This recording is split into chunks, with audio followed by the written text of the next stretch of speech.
دو پہاڑیاں تھیں جس میں سے ایک پہاڑی کا انتخاب کیا گیا لال قلعہ بنانے کے لیے اور دوسری پہاڑی کا انتخاب کیا گیا جامع مسجد بنانے کے لیے۔ سن 1638 میں شاہجہاں کا یہ اہم فیصلہ تھا کہ راجدھانی کو اب آگرہ سے دہلی منتقل کیا جائے۔ سن 1639 میں لال قلعے کی بنیاد رکھی گئی۔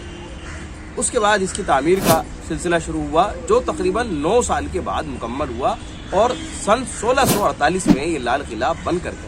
تیار ہوا۔ اس میں یہ کہتے ہیں کہ تقریباً لاگت 50 لاکھ روپے آئی اور سر سید یہ کہتے ہیں کہ اس کی بننے میں لاگت 50 لاکھ اور اس کے بعد اندر جو اس میں کمرے وغیرہ بنے اس کے اندر 50 لاکھ اور لاگت، تو تقریباً کل ملا کر کے 1 کروڑ روپے کی لاگت اس وقت میں آئی اور 250 ایکڑ کے اندر اس کو بنایا گیا۔ اب دہلی میں اس عمارت کا بننا ایک الگ تھا کیونکہ یہ ایک رقبے کے حساب سے اگر دیکھی جائے تو یہ نارتھ انڈیا میں ایک سب سے بڑی عمارت ہے اور مغلوں کی بھی ایک بڑی عمارت ہے۔ اس میں لال پتھر کا بہت زیادہ استعمال ہوا۔ اب لال پتھر ایسا نہیں تھا کہ پہلی بار استعمال ہوا ہے، علاء الدین خلجی نے لال پتھر کا استعمال کیا۔ اور مغل شیلی کی جب ہم بات کرتے ہیں، مغل وقت کی جب ہم بات کرتے ہیں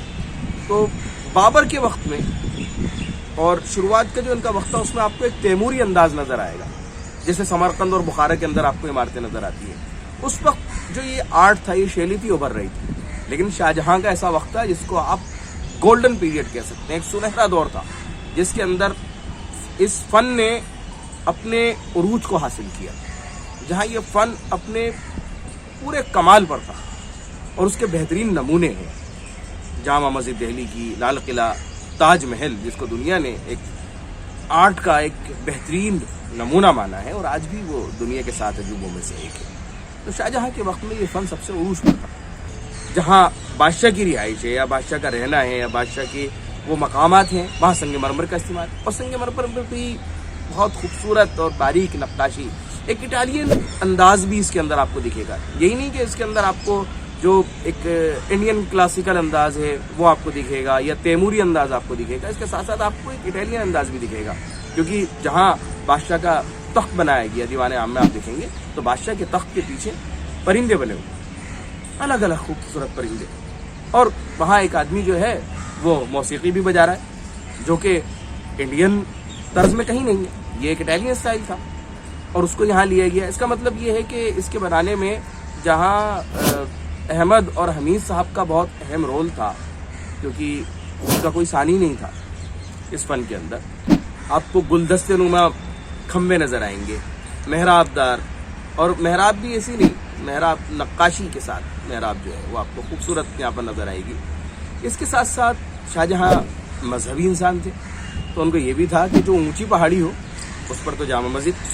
قائم کی جائے گی اور جو نیچی پہاڑی ہو اس پر لال قلعہ بنایا جائے گا۔ لیکن لال قلعے کی تعمیر میں اس بات کا خاص دھیان رکھا گیا کہ دیوان عام میں، جہاں دیوان عام میں آپ دیکھیں گے کہ 6 فٹ اونچا جو ہے وہ بادشاہ کا تخت ہے جہاں بادشاہ بیٹھیں گے،